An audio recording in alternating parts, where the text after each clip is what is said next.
10 રૂપિયા 10,000 પગાર હોય તો 3,000 આપે, 7,000 એ લોકો જ ખાઈ જાય. એટલે અમારી આ લડત ગાંધીનગરની છે, આથી વિધાનસભાની.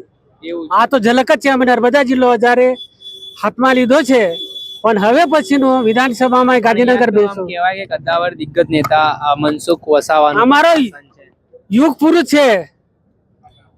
પુરુષ છે, ચૈતર વસાવા, અને એ લડશે ને અમે ગાંધીનગર બેસવાના છે આવતા વિધાનસભામાં. એટલે આ ઝલક છે અમારી આદિવાસીની.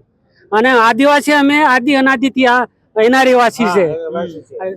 ડેમ નર્મદા ડેમ અમે આદિવાસી જમીન આપી અને બીજા લોકોને હોટલો ને એમ ખોડીને બેર દીધા, અને અમારા લોકોને ગોળી મારી નાખ્યા. અમે ના જ આપીએ, ટુકડે હો જાય, પણ આ ધરતી પરથી અમે પગ ના પાછા પાડીએ.